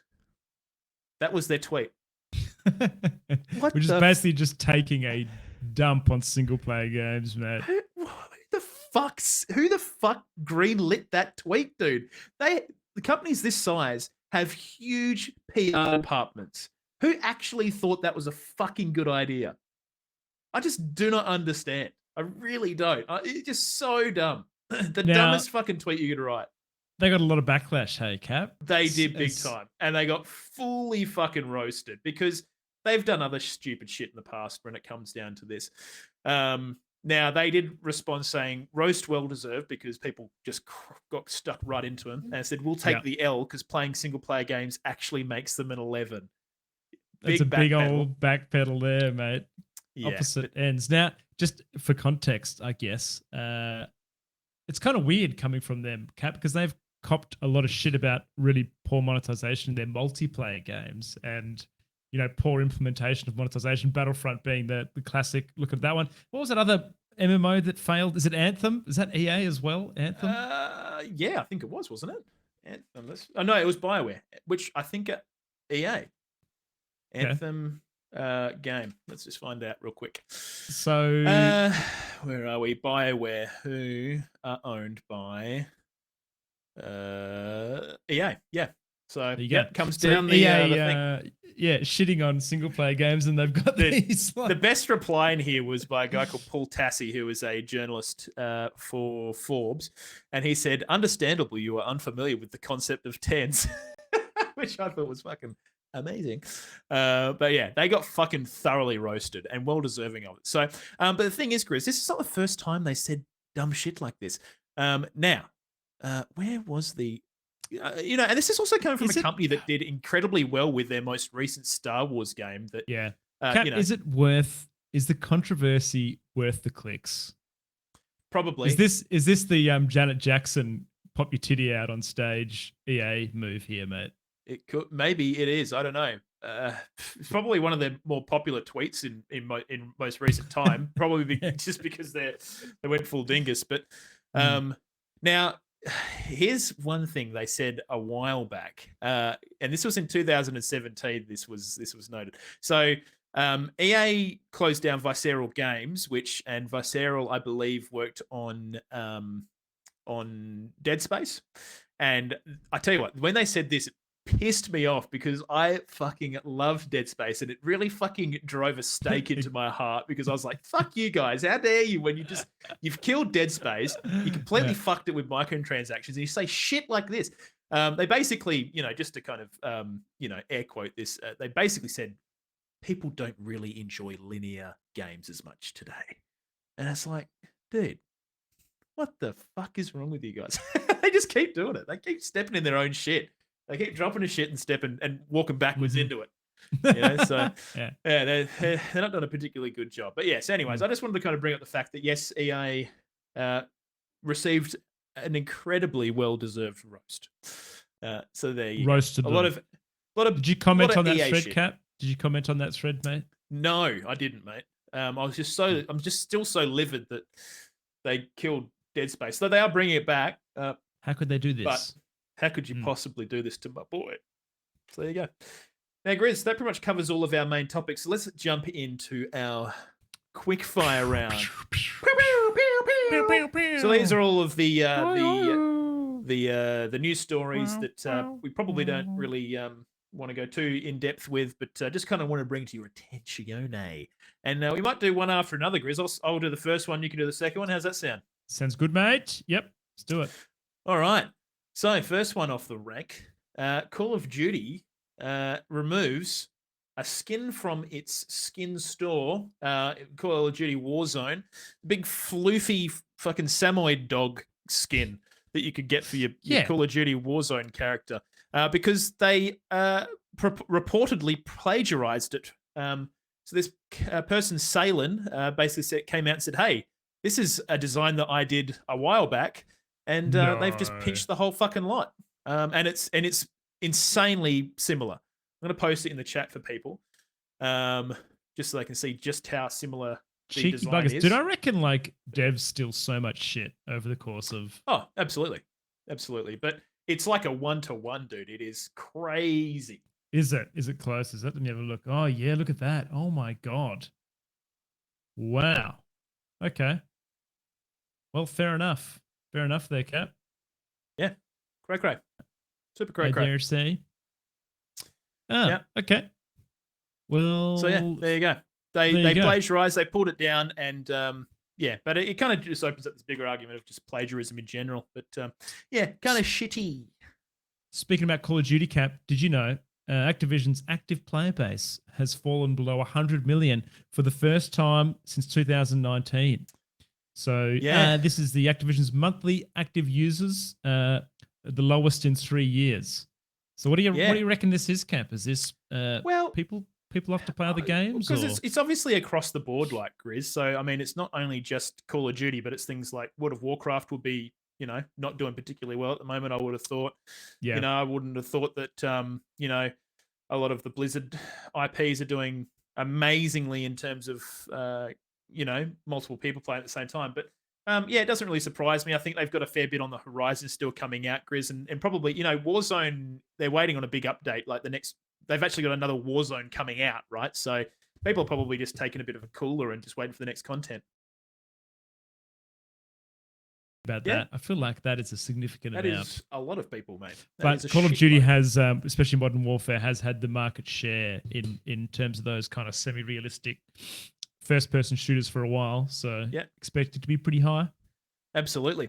Now, Grizz, the next one, a $20,000 Halo bounty was won by a Twitch streamer completing a near impossible no death all skulls run on Halo 2. Wait, Which so what is this $20,000 All right. Halo bounty? What is this, Cap? Okay, so Critical, who is a Twitch streamer, very, very popular Twitch streamer, offered a bounty of $20,000 to whoever could basically complete this particular challenge. So I think basically legendary difficulty is the maximum difficulty of the game. He managed to do a no death run of legendary difficulty with all the skulls on. Now Nuts. skulls are they're modifiers, right? So I think from memory, for example, like your camo and stuff, you can see through, like the enemies can see through your camo. Enemies have more health. They're better at aiming, all that kind of shit. Basically, it makes the game cool, dude. insanely difficult. So, yeah. And, not that he died, but I think there's also, if you die, the entire level progress gets reset. So, but yeah, this guy's managed to play the entire Halo 2 on Legendary with all skulls enabled. And, basically fucking Got him. made a bit of fucking spondoolies whilst he Couple was of at it. spondools in the old pocket, hey? Yep. There you it go. was quite nuts. So, yeah. So, Cap, one of PS5's flagship features will be discontinued later this year because no one's using it. And it is the accolades. So these were introduced on the new gen console as a way of players to acknowledge each other's efforts in online games. The function enabled you to award teammates and opponents badges based on their play style, to say things like, you were helpful, you were great, other bits and pieces. This is being removed. Now, this is interesting, dude, because this sounds pretty cool. I wonder if it was just like people just didn't use it or didn't use it correctly. Yeah, it must be. Do you know what, Grizz? There's a lot of stuff in the PlayStation ecosystem that I just don't use. Like I just press play on my game. I don't do any of the social stuff. I know that a lot of people use their consoles in a lot more of a social media kind of sense, but dude, for the most part, I didn't even know what the fuck accolades were. But yeah. So that's I think that comes down to almost like marketing it effectively or having it somewhere. I didn't know that existed. I think it's user experience as well, Grizz, from a development standpoint. If you don't implement it in a way that, I don't know, is going to be super usable and give people a reason to use it, they're probably just not going to use it. Spork makes a good comment in chat just saying, players not appreciating others. What a surprise. Yes, absolutely. I can tell where they're coming from here. I feel like this is like how Reddit has come out with the different awards on posts and bits and pieces that most helpful. And even the way that Steam reviews work has a very similar accolade system for that. But Sony has gone and said here, Sony recently pointed out that the engagement across its consoles has been much lower than anticipated of late, and that it's working to increase the amount of playtime owners invest across the consoles. So, yeah, interesting one. Yeah, very interesting, mate. So I haven't turned my PS5 on for weeks now. What about you? I turned it on yesterday because, now what did I turn it on? I can't remember why I turned it on. I think I just wanted to download the free games or some shit. But yeah, I haven't played my PS5 much in a while. Basically since Elden Ring came out. So, yeah. All right. Now, Grizz, the Resident Evil franchise is coming to Dead by Daylight. So we're going to be getting classic fucking characters such as, what's his name? Wesker or some shit. Albert Wesker, the mastermind. Now, he's the bad guy in a fair few of them. Can't remember the exact ones. Ada Wong and Rebecca Chambers, the Raccoon City Police Department, has also been announced as a map. So, it's been reworked. Okay. Apparently. So, yeah. Anyways, so Resident Evil coming to Dead by Daylight. It's been a while since we played that game, Grizz. Are we going to get that lady Demist, whatever her name is, in there? Because that would be surely. Sick. You would. I don't know. Do you know what? When it comes to this kind of stuff, Grizz, it all comes down to licensing, right? So, depending on the licensing constraints of certain characters, it will depend on whether they'd allow them to go into other IPs and stuff. And to be honest, they probably gave them these characters because they can control the IP a little bit better. And, the Miss Greer or whatever her name was, big booby lady, she was so popular. So it probably would be smart for them to retain that in a way that they can have a bit more control over what she does. And I actually think the new DLC you play as her in the next. You do, in the I'm pretty Resident Evil sure. game. Yeah, Yeah, people are getting which is interesting. excited about that one, mate. Oh, I'm sure they do.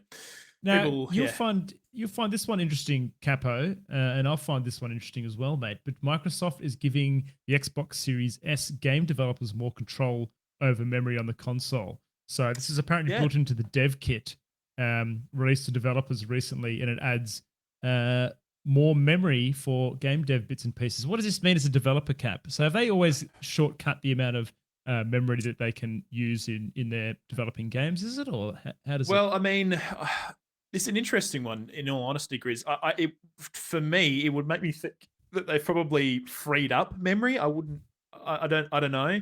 The fact that they can have more control over the memory, maybe whatever they use to basically click into the memory part of the Xbox. I don't know whether that means that they've actually. Well, they can't give it more memory because it has a fixed amount of memory. So what have they done instead? I assume they've either changed the firmware in a way that makes it a little bit more easily, readily available, or maybe they've freed some of the memory up in from the operating system or something like that. But yeah, I think. Oh, dude, I read this a totally different way than you did. I read this as when they give the dev kit to the developer, they're basically given. This is like the Xbox Series S now has effectively an improved memory management for developers, I guess. Very cool. Yeah, it's a little bit more kind of useful for them. But and I mean, this is the Series S, so that's the previous gen console. So yeah. I think that'll be good overall because it'll hopefully. I mean, it's not going to bring the distance between the Series X and the Series S much closer, but I mean, a little bit's always good. So those are people who can't get their hands on the next gen console and are stuck with an S or whatever, or they've made the decision just to stick with an S. Yeah, your games are going to run slightly better. Yeah, So this gives developers more control over memory, which can improve graphic performance in memory-constrained conditions. Yep. Very fucking cool. Pretty cool. Now, Grizz, RuneScape alters its PvP to be opt-in, which, may I say, is crazy. So what did you used to have to do? Opt out? Say, I don't want to be in PvP. You were always opted in. You couldn't opt out. Yeah, that's right. That's like you go to the wilderness and you get wrecked by and you get dudes smacked. Yeah. So now you can go into the wilderness and just not. Also, just a quick what do you call it? Backpedal on our own. We're doing an EA here. I think apparently the S is this gen. I got confused. I think it looks like it's the diskless model, which actually is kind of more interesting. Why does the Series S have less efficient memory than the X? I don't know. Weird. I don't know enough about the Xbox consoles because I just have a PC that does the same job as having a Microsoft thing. But yeah. Anyways, back to RuneScape, Grizz. It's now opt-in, so you can go into the wilderness and just cruise around, fight monsters in there because there are some stuff that you can do in there that is kind of, PvE. So now the PvP is. I wonder if this is going to divide some of the RuneScape nerds now that people can get a free ride in the wilderness and not have to, I mean, I'm not too sure. It'll be interesting to see what they do. Maybe they then go down the track of introducing PvP and PvE servers, Grizz. I don't know. Yeah. It'll be interesting to see what they do. Kind of does that. Yeah. But yeah, all right. Grizz, over to you. Big news here. Nintendo has bad news for fans expecting a Switch Pro console. A news report about Nintendo's financial outlook is bad news for fans hoping for a console anytime soon. For years now, rumors have persisted that Nintendo is going to release an upgraded version of the Switch, often referred to as the Switch Pro. Unfortunately, this doesn't look like it's going to happen. The current fiscal year ends March 2023.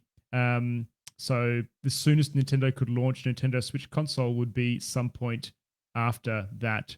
This means anyone in the market for a Switch console models. So it kind of seems like Grizz. I mean, obviously we've had no news about the Switch Pro, but it has been rumored here and there, and there were patents and shit coming out. But sales are down for the Switch. Wow. slightly. Yeah. Which, I mean, if that continues to trend, maybe then they'll start to go, maybe we should release some more stuff so we can make some more money. They did the But, OLED thing. They've done the OLED release and bits and pieces, Yeah. but I don't know, Grizz. Fuck, I just don't. This console, man, it is. When did this? What was it? 2017 it came out or something? Switch release. we've got shiny Xboxes and PlayStation 5s too now, Cap, so it's going to be hard. I will say, dude, in terms of I mean, we're not going to get the Steam Deck here yet, Cap. There is That's a the Steam other Deck thing. alternative, though, isn't there? That we can get There is here. one. I can't remember what it's called, but it's some weird generic version. Actually, another thing that was announced recently, Grizz, just off the top of my head, is Tencent, which is a game development kind of. They're like the Kirby of the game development world. They just suck up fucking other game studios and then spit them out. But they're teaming up with Logitech to build a purely cloud-based handheld device, Oh, wow. which is On the interesting. interwebs. They just use. on the interwebs, my good friend. Cool. But yeah, so in the interim, Grizz, we have the Deb is saying the Aya Neo, which is actually slightly better than the Steam Deck, but I think that's in terms of raw performance. When it comes to, well, I don't know who creates it, but I would assume that Steam would probably have a more optimized experience for Steam. But I mean, who fucking knows? Who bloody knows, mate? But yeah, Who so knows? anyways, we're not getting a Switch Pro for a while, if at all. So that's all there is to it. Now, Grizz, this is hot fucking breaking news. Evo, the fighting game tournament that happens most years, they released what appears to be a Tekken 8 teaser trailer, which has now I don't know the fucking guys. Tekken 8. Wow. Tekken 8. I'm going to drop the trailer in Okay. in the Twitch chat for everyone, but yeah, it's basically like it looks like Tekken 1, Oh my one of the God. early Tekken games, and the main character, I can't fucking remember his name, drops like a dude off a cliff and then grins at the camera, and then it morphs into modern day next level Mad Dog graphics of the same guy smirking, and it looks pretty fucking cool. Oh, man. Kazuya, That he's in Super is- Smash Brothers. How did I not remember that? was a very yeah. good trailer, dude. I just watched that. That was pretty effective marketing, right? Very, very cool trailer. Big fan of that. If you haven't gone and seen the Tekken 8 teaser trailer yet, and you probably wouldn't have because it literally came out like, what's this, like hours ago or some shit. Yeah, very, very well done. Blending the old with the new. So yeah, that's the final little piece that we added just there at the last minute. Thanks to Debiro Man for bringing that to our attention. But guys, that's everything we have to bring you. As always, we bloody appreciate you being here. Thank you so much for listening to the podcast. Or if you're listening to this live, appreciate all you freaking legends. People like Debiro Man, Sporklin, Kamikaze Cracker, Straight Jacket Jim, Ho and Honey, Arik, Sukai, and more. Appreciate you legends. Thank you for hanging out. And Lee GD, of course. But yeah, so as always, thank you for consuming the content. We thoroughly enjoy bringing it to you. Now, as always, just want to say thanks to our Patreons again. If you would like to become a Patreon and support this podcast further and help put money towards Pav's ailing motherboard, you can do so by jumping onto patreon.com and looking up Oceanic Gaming Radio. If you want to, you can also join our Discord. We have all kinds of topics and banter in there that, you know, it's a freaking Discord. Get in here and say good day. You can talk to us directly, which is pretty fucking radical. Now, on top of that, we also have a Twitter. That is twitter.com/OGR show. We post a poll every week, as we've mentioned numerous times. You know the drill. Go in there and vote. Go and join. Follow us on Twitter. And follow us on Twitch. But other than that, I think that's pretty much everything. Hopefully the audio issues were ironed out. I think no. Pav is shaking his damn head. Okay, so maybe it Can't wasn't win your 'em all. computer. Okay. Yeah, we'll figure it out. But yeah, anyways, appreciate all you guys. Thank you so much for being here. Any final words, Grizzly, before I Kazuya slam you in Tekken 8 or 9 or whatever it is? All good from me. Great episode, boys. Yeah, Yep. as always, guys, thanks for being here. Appreciate you. We'll see you next time on Oceanic Gaming Radio. Bye. See you later.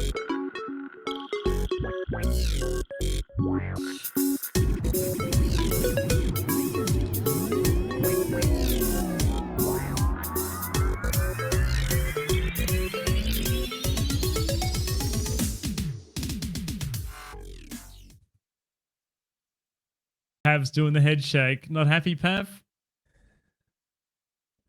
What's that? I'm pretty sure I know what it is. I What said is that like I didn't have time to move all of the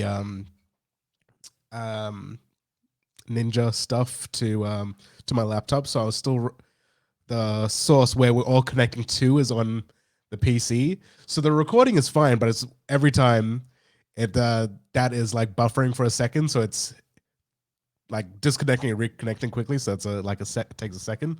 So next time I'll do that on the laptop as well, and I think then the recording will be fine. But the Hell yeah. stream All good, man. is still going to require All them. good. Don't stress about it, brother. Oh, It is what it is. But one more. fucking knackered, boys. I reckon I am either catching the start of COVID or I'm getting sick again, Like, I reckon. it can't be COVID again. Surely so not. soon. Didn't you have COVID like 2 weeks ago? Dude, it was like months ago, It man. was months ago, actually. It was 2 months ago. Oh, it was the same time. We were both the same time, weren't we? Dude, recovery time, you can catch COVID within like 4 weeks no, of yeah. catching it the first time. Fucking yikes, brother. Oh, yeah. Big yikes. How are you, chat? G'day, Kazi, Eric, you fucking Yeah, legendaries. how we freaking going? Spork, Deb. Hope you're going Yeah, well, some good legends. good Pokemon news tonight. Yeah, big fucking big news, big topics. OGR bringing you all the biggest topics. Now, we need an All the big episode boys. name. What are we going to call it? So, I was just about to say. What did we talk about? Something to do with Pokemon? Diablo, Pokemon. Pokemon and Diablo 4, I reckon, are the two. Yeah. Two biggies. Two big Um, boys. Yo, we got Moosey's birthday this weekend. Cap. Yep. We do. Yep. Pav as well. Yeah. Mm-hmm. Pav Leatherface. I'm trying to think. Maybe just something Pokemon themed. You know, like Pokemon goes open world again, or something like that. I don't know. You know, Ooh. something fucking Pokemon goes open world. I don't mind that. The second. Yeah, that's actually pretty good, Cap. That's pretty Pokemon good. goes open world again? Question mark. No. All right. All right. Pokemon. Copyright infringement. Harry Potter. With the full stop after each? Yes. Dude, I'm telling you, it just I reminded didn't me pick so much up of on Harry it, Potter. Cap. I- but if you're saying I don't think I that, saw that trailer, to be fair. But I wouldn't put it past like that school vibe. Yeah, no, That's go right. with Pokemon goes open world again? Question mark. I think the Pokemon. Hogwarts thing might be a bit too much. I think people are like, what the fuck are these guys talking about? Diablogamon. who do you guys Diablo- want to raid tonight? Diablo. Turn-based Dave is on. Oh, yeah? I'm easy, mate. Yeah. I'm fucking Um, easy. Is open world one word? 2 words. Yeah. Bloody Moosey, you fucking legend. Yeah, I think it's Question one word. mark.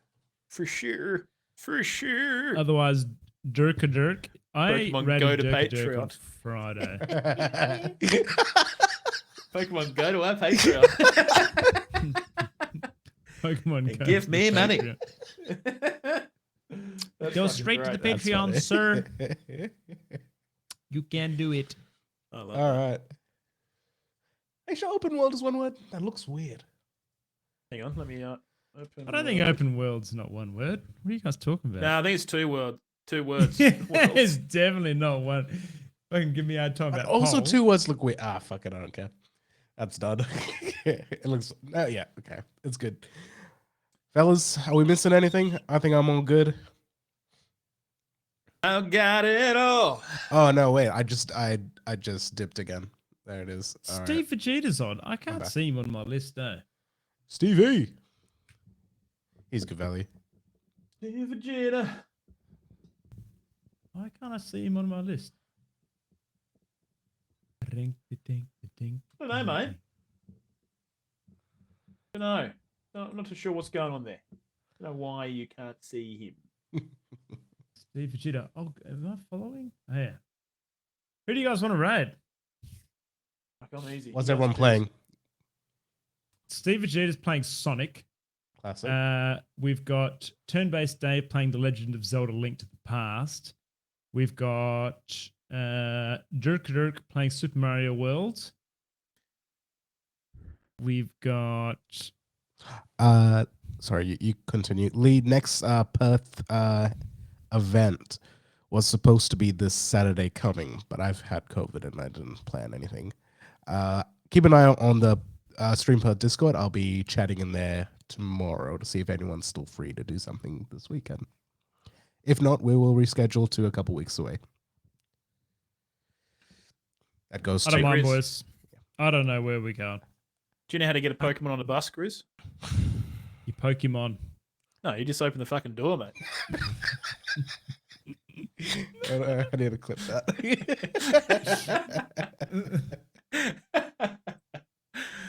Excellent. Very good. Just But we should have bloody saved that open for the the door. fucking. Yeah, We should have saved that for the podcast. that would have been good. Maybe that's the title. How do you get Pikachu on a train? Open the door. It's a Open lengthy the door. title. It is a very lengthy title. All right, I'm raiding, boys. Where Yeah. are we going? Who are we going? Whichever. Whoever the first one yeah. you said. Done. Steve. Let's go see There you Steve. go. Steven. All right. Bye-bye. Later, guys.